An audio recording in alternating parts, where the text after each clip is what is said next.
भारत 79वां स्वतंत्रता दिवस मनाने जा रहा है, जिसकी थीम है नया हिंदुस्तान, न्यू इंडिया, और जिसके केंद्र में रहने वाला है ऑपरेशन सिंदूर, जिसमें भारतीय वायुसेना ने न केवल लश्कर तोयबा जैश ए मोहम्मद के टारगेट करके आतंकी कैंपों को उड़ाया था, बल्कि भारत की हवाई सुरक्षा भी की थी। यही वजह है कि वायुसेना के 36 जवानों को वीरता पुरस्कार से सम्मानित किया जाएगा, जिसमें सबसे बड़ा पुरस्कार कैप्टन अभिमन्यु सिंह के लिए होगा। उसके अलावा 9 जवानों को शौर्य चक्र से भी सम्मानित किया जाएगा। कैमरा सहयोगी विकास झा के साथ Rahul Dabas, news state, Uttar Pradesh, Uttarakhand. Supreme court के 3 जजेस की बेंच के सामने आवारा कुत्तों के मामले की सुनवाई हुई। इस सुनवाई के दौरान एसजी तुषार मेहता ने साफ तौर पर कहा कि एक बड़ा आंकड़ा है जिनमें इन कुत्तों के काटने के कारण मौतें हुई हैं। साथ ही उन्होंने इस मामले में समाधान की बात भी कही। वहीं दूसरी तरफ याचिकाकर्ताओं के वकील कपिल सिब्बल ने भी शेल्टर्स होम की संख्या का मुद्दा उठाया और कहा कि फिलहाल के लिए जो आदेश जस्टिस पारदीवाला की बेंच ने दिया है उस पर रोक लगनी चाहिए। सुप्रीम कोर्ट ने इस मामले में आदेश रिजर्व कर दिया है। वीडियो जर्नलिस्ट प्रेम शंकर के साथ मोहित बख्शी, न्यूज़ स्टेट। आवारा कुत्तों के हमलों को लेकर सुप्रीम कोर्ट ने भी नाराजगी व्यक्त करते हुए तमाम जिला प्रशासन है या संबंधित अधिकारी हैं उनको शेल्टर होम बनाने के निर्देश दिए हैं और 8 सप्ताह में ये काम पूरा करने के आदेश यहाँ पर दिए गए हैं। नोएडा के जिला अस्पताल में मौजूद हैं, यहाँ से ग्राउंड रिपोर्ट आपको दिखाएंगे किस तरीके से लोग लगातार जो कुत्ते के हमले हैं उनके शिकार हो रहे हैं। और लगातार जिला अस्पताल की अगर बात की जाए तो सैकड़ों लोग रोजाना यहाँ पर इंजेक्शन लगवाने के लिए पहुँचते हैं एंटी रेबीज का। आज के अगर आंकड़े की बात की जाए तो आज भी सुबह से अभी तक 80 से ज़्यादा लोग यहाँ पर एंटी रेबीज का जो इंजेक्शन है वो लगवा चुके हैं। तकरीबन 89 के आसपास संख्या हो चुकी है और लगातार बारिश का मौसम है, बावजूद उसके लगातार जो लोग हैं वो यहाँ पर एंटी रेबीज का इंजेक्शन लगवाने के लिए पहुँच रहे हैं। आप कहाँ से आए हैं? गढ़ी से। क्या नाम? गढ़ी से, सब्जी मंडी गढ़ी। क्या हुआ है? बंदर ने काटा है बिटिया को। आपको क्या हुआ है? कुत्ता का खागा। कहाँ पे? पम में। आवारा कुत्ता था ज़्यादा है आपके इलाके में? वहाँ ज़्यादा कुत्ते हैं? हाँ ना, खैर पर अब तो कमी है, पर खा जाओ में चलते फिरते बैठते रहते हैं। हाँ, ऐसे कुत्ते के हमले के शिकार हैं और भी अंदर बात कर लेते हैं। माता जी, आपको क्या हुआ है? कुत्ता काटा है सर। कहाँ रहते हो आप? सेक्टर 70 है। 70 में रहते हो? तो आवारा कुत्ता था? हाँ नहीं, हमारा ना था, वो जो है हम स्कूटी से आ रहे थे रोड पर, वो भाग के आ गए और वो काट लिया है। रोज़ाना के अगर आंकड़े की बात की जाए तो जिला अस्पताल में 300 से ज़्यादा लोग रोज़ाना यहाँ पर एंटी रेबीज का इंजेक्शन लगवाने के लिए पहुँचते हैं। ये तमाम लोग हैं जो पीड़ित हैं, आवारा कुत्ते जो सड़कों पर लगातार हमला करते हैं। तमाम नियम जरूर बनाए गए प्राधिकरण की तरफ से, लेकिन उन पर अमल होता हुआ नज़र नहीं आ रहा है, जिसके चलते अब कहीं ना कहीं सुप्रीम कोर्ट ने इस पूरे मामले में सख्ती दिखाई है। वीडियो जर्नलिस्ट जैनेंद्र के साथ अमित चौधरी, न्यूज़ स्टेट, नोएडा।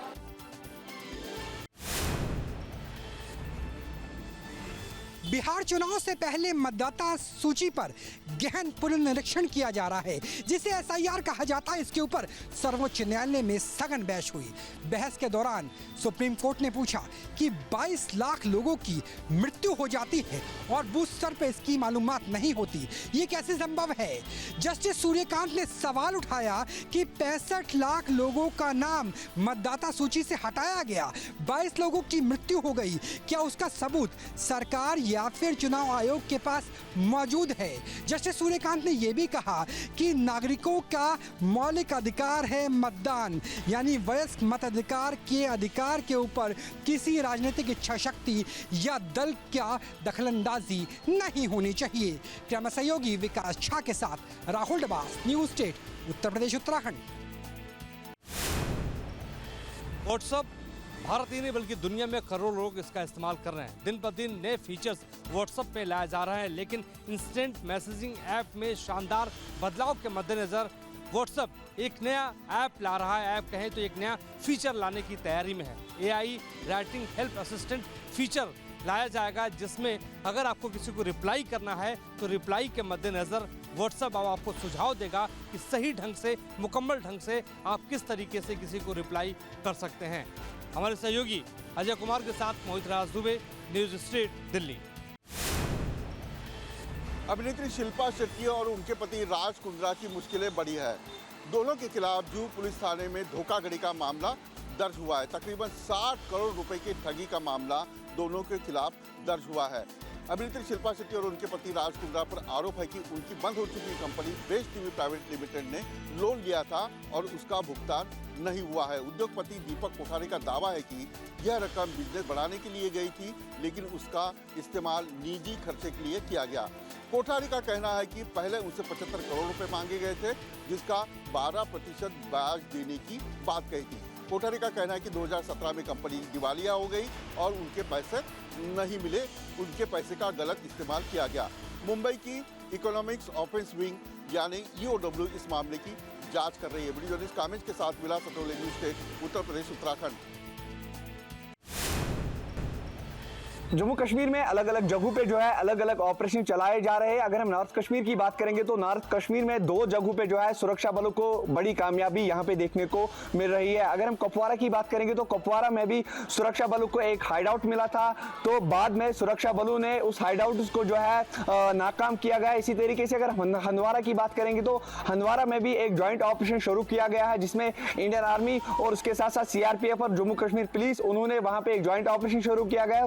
उस ऑपरेशन में जो है 3 आतंकवादियों को जो है अरेस्ट किया गया है। एक का नाम है इशफाक अहमद मलिक, सजाद अहमद शाह, मोहम्मद इकबाल पंडित, और इन आतंकवादियों को जो है काफी ज्यादा गोला बारूद वहां पे मौजूद था और वो गोला बारूद भी जो है वो वहां पे बरामद किया गया है। वीडियो जर्नलिस्ट मीर मुंतजिर के साथ खालिद डार, न्यूज स्ट्रीट।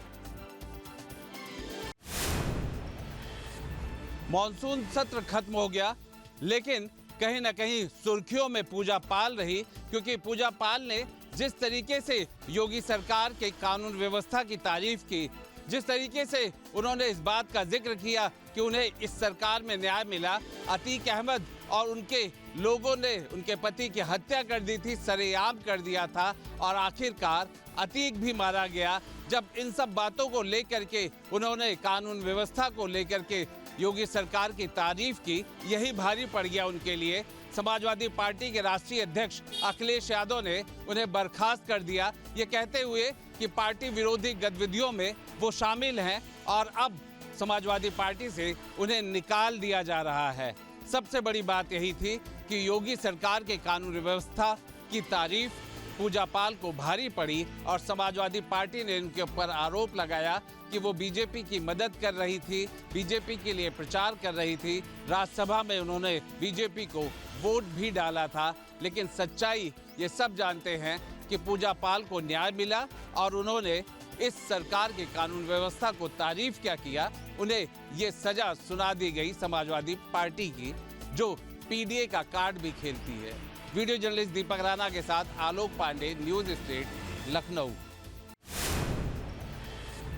उत्तराखंड में हुए जिला पंचायत अध्यक्ष के चुनाव में कहीं ना कहीं अब जो परिणाम है वो सामने आ चुके हैं, क्योंकि 11 सीटों में से देखा जाए तो 10 सीटों पर बीजेपी ने कब्जा किया है और एक सीट कहीं ना कहीं कांग्रेस के पाले में गई है। वहीं यदि राजधानी देहरादून की बात करें तो देहरादून से जो सीट है वो कांग्रेस के पाले में गई है। तो कहीं ना कहीं बीजेपी के लिए एक बड़ा तमाचा ये जरूर है, क्योंकि जहाँ से पूरा राजनीति का खाका शुरू होता है वहीं पर कहीं ना कहीं बीजेपी अपनी सीट को हार गई है। तो इसके लिए कहीं ना कहीं मंथन करने की आवश्यकता जरूर है। लेकिन वही देखिएगा कि कुछ जगहों पर विवाद भी देखने को मिला है और उन विवादों के बाद जो परिणाम है वो घोषित कर दिए गए हैं। और अभी तक देखा जाए तो 11 सीटों पर जिला अध्यक्ष के जो परिणाम है वो घोषित किए गए हैं। हालांकि एक सीट जो नैनीताल की है उस पर अभी विवाद चल रहा है और विवाद इतना बढ़ चुका है कि वो हाईकोर्ट पहुंचा है और हाईकोर्ट के बाद अब उस पर सोमवार को सुनवाई होगी। तो उसी के बाद कहीं ना कहीं वहाँ की जो नैनीताल की सीट है उस पर परिणाम घोषित किए जाएंगे। लेकिन अभी देखिएगा कि जो 11 सीटों के परिणाम घोषित हुए हैं उनमें प्रचंड बहुमत कहीं ना कहीं बीजेपी को मिला है, क्योंकि 11 सीटों में से 10 सीटों पर कहीं ना कहीं बीजेपी ने जीत हासिल की है। और वहीं राजधानी देहरादून की जो सीट है उस पर सुखविंदर कौर ने अपनी जीत हासिल की है। लेकिन अब देखने वाली बात होगी कि 2027 के जो चुनाव होंगे विधानसभा के, उसमें कितना असर देहरादून की जो सीट कांग्रेस के पाले में गई है, कितना असर बीजेपी पर डालती हुई नजर आएगी। News state Dhanraj Garg, Dehradun. मध्य प्रदेश के इंदौर में ईडी ने बड़ी कार्रवाई की है। इंदौर में गुटखा माफिया किशोर वाधवानी की 20 करोड़ की संपत्ति अटैच की है। आपको बता दें, इस पूरे मामले में पिछले कई समय से जांच चल रही थी। यह जो पूरा मामला है आईटी से भी जुड़ा है, क्योंकि इस पूरे मामले में टैक्स चोरी का भी मामला सामने आया था, जिसमें जीएसटी की चोरी भी कई सैकड़ों करोड़ रुपए की सामने आई थी। वहीं यह जो पूरा मामला है, जो ईडी द्वारा जो ये कार्रवाई की गई है, इसमें एक चीज़ और सामने आई थी, जिसमें दबंग दुनिया के नाम से प्रेस चलाने के बाद इसने करोड़ों के फर्जी बिल लगाए थे। उसमें भी इस तरीके की बातें सामने आई थी कि कई फर्जी बिल फाड़े गए हैं। उसके बाद लगातार इसके खिलाफ जांच चलती रही। उसके बाद ईडी ने इसमें कार्रवाई करते हुए 20 करोड़ रुपए की इसकी संपत्ति अटैच की है।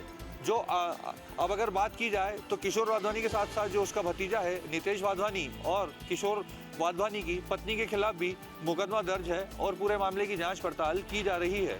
अब आने वाले समय में देखना होगा किस तरीके की कार्रवाई अब ईडी और करता है, क्योंकि ईडी इस पूरे मामले में शुरू से ही निगाह बनाए हुए था। इसके साथ साथ सेंट्रल जीएसटी की कार्रवाई में भी इसी प्रकार की चीज़ें सामने आई थी, जिसमें कई करोड़ों रुपए की टैक्स चोरी का घपला सामने आया था। और जो ये प्रेस इसने चलाई थी, इसके नाम पे कई पत्रकारों के साथ ठगी भी की थी इसने। कई पत्रकारों की तनख्वाह तक नहीं दी। इसके भी कई शिकायती आवेदन इंदौर शहर के थाने में मौजूद हैं, जहां पर जांच की जा रही है। Sachin बहरानी, news state, Uttar Pradesh, Uttarakhand. कानपुर में पुलिस ने एक ऐसे फर्जी कॉल सेंटर का भंडाफोड़ किया है जो फर्जी ट्रेडर बनकर के लोगों से ठगी करने का काम कर रहा था। पुलिस ने कॉल सेंटर संचालक को गिरफ्तार किया है और बड़े पैमाने पर इलेक्ट्रॉनिक इक्विपमेंट्स बरामद किए हैं। बड़ी संख्या में कंप्यूटर, लैपटॉप बरामद किए गए हैं, मोबाइल फ़ोन बरामद किए हैं। इसके अलावा पुलिस की टीम ने 6 खातों से तकरीबन 4.5 करोड़ रुपए फ्रीज भी कराए हैं। बताया जा रहा है कि ये कॉल सेंटर सालों से यहाँ पर संचालित हो रहा था और इसने हज़ारों लोगों को अपना शिकार बनाया था। यह देसी विदेशी ग्राहकों को फंसाते थे, उनसे ट्रेड करने का झांसा देते थे और उनके रुपए जब्त करने के बाद उनसे बातचीत करना बंद कर देते थे।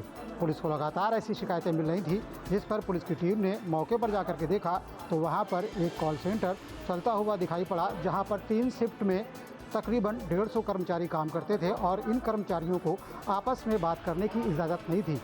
वहाँ पर इन्हें मानो एक जेल की तरह रखा जाता हो। जो कर्मचारी हैं वहाँ पर जाने के बाद उनके मोबाइल जब्त करा लिए जाते थे और कर्मचारी आपस में एक दूसरे से बात नहीं कर सकते थे। इसके अलावा उनके साथ एग्रीमेंट किया जाता था और वो अपनी नौकरी बीच में छोड़ नहीं सकते थे। यानी अगर उन्हें इस बात का पता भी चल जाए कि वो उनसे कोई फ्रॉड का काम कराया जा रहा है तो ऐसे में वह अपनी नौकरी नहीं छोड़ सकते थे।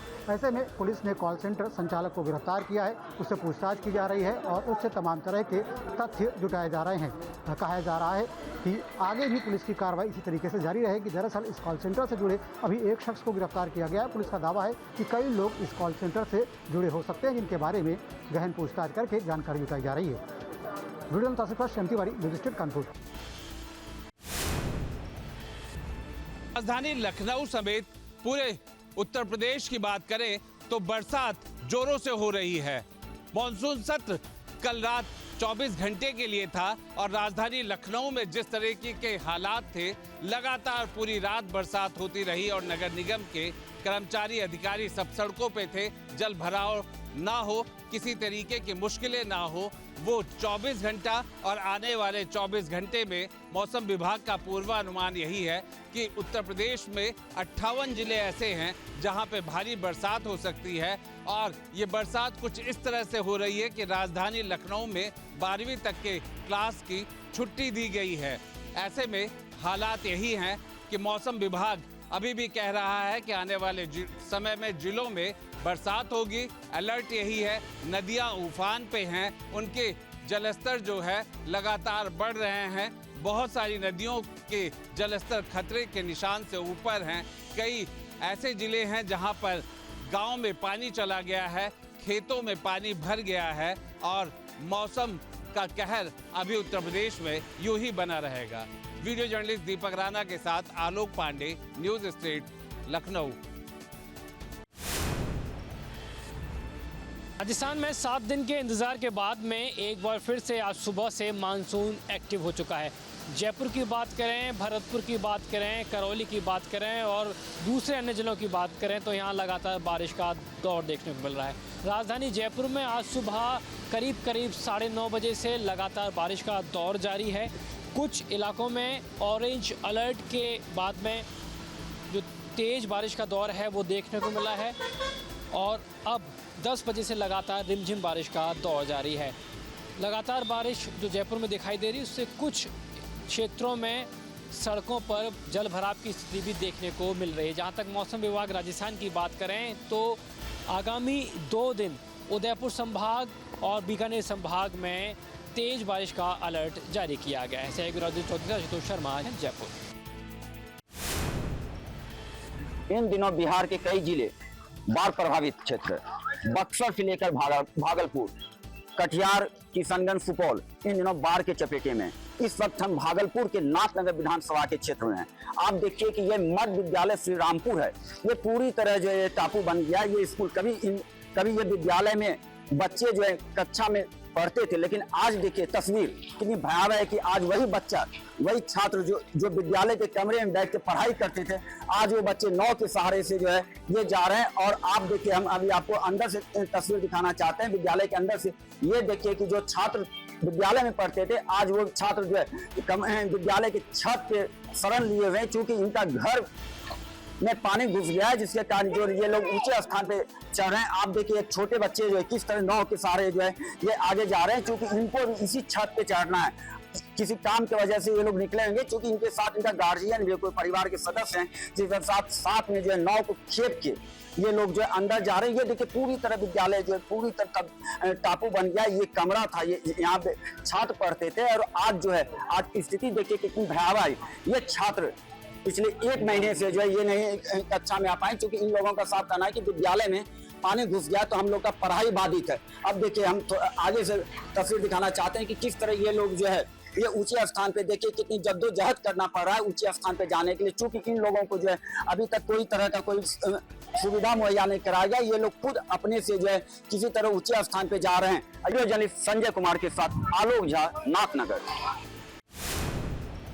नोएडा में बारिश के बाद हालात बद से बदतर होते हुए नजर आ रहे हैं। अलग अलग इलाकों में जलभराव से गाड़ियां बंद पड़नी शुरू हो गई हैं। महामाया फ्लाईओवर के नीचे मौजूद हैं और यहाँ पर आप तस्वीर देखेंगे जो जलभराव है। 2 पहिया वाहन देखिए कितना पानी है। ये पूरी तरीके से जो बाइक है पानी के अंदर डूबती हुई नज़र आ रही है। आप देखिए पानी ज़्यादा होने की वजह से बाइक यहाँ पर बंद पड़ गई है। इसके आगे एक गाड़ी भी खड़ी हुई है, वो गाड़ी पूरी तरीके से बंद पड़ गई है ज़्यादा पानी भरा होने की वजह से। हालांकि तमाम तरीके के जो दावे हैं वो ज़रूर प्राधिकरण की तरफ से किए गए थे, लेकिन ये मेन रास्ते हैं जिन पर ज़्यादातर लोगों की आवाजाही रहती है। और ऐसे रास्तों में आप देखेंगे जो लोग निकल कर आ रहे हैं उनके छाती तक पानी है, यानी 4 से 5 फीट के आसपास जो पानी है वो यहाँ पर भरा हुआ। और ऐसे में हादसों के शिकार भी लोग लगातार हो जाते हैं। इसके पीछे की मैं तस्वीर आपको दिखाऊं तो तमाम जो भी गाड़ियाँ यहाँ से निकल कर जाने वाली हैं वो वापस मोड़कर जाने के लिए मजबूर हैं, चाहे ऑटो हो या 2 पहिया हो। लेकिन जो लोग भी पानी के अंदर जा रहे हैं उनकी गाड़ियाँ ख़राब हो जा रही हैं। लिहाजा इस तरीके से रास्ते बंद हो जाने से जाम की जो स्थिति है वो भी लगातार बनी हुई है। तमाम तरीके के जो दावे हैं वो ज़रूर प्राधिकरण की तरफ से किए गए थे, लेकिन वो सफल नहीं हो पाए। इन लोगों से बात कर लेते हैं। क्या बंद पड़ गई है आपकी स्कूटी? हाँ, स्कूटी बंद पड़ गई। पानी ज़्यादा भरा हुआ था? बहुत ज़्यादा पानी भर रहा है यहाँ बीच में, तो बहुत ज़्यादा पानी भर रहा है। कार भी डूब गई थी। कार भी डूबी हुई? हाँ।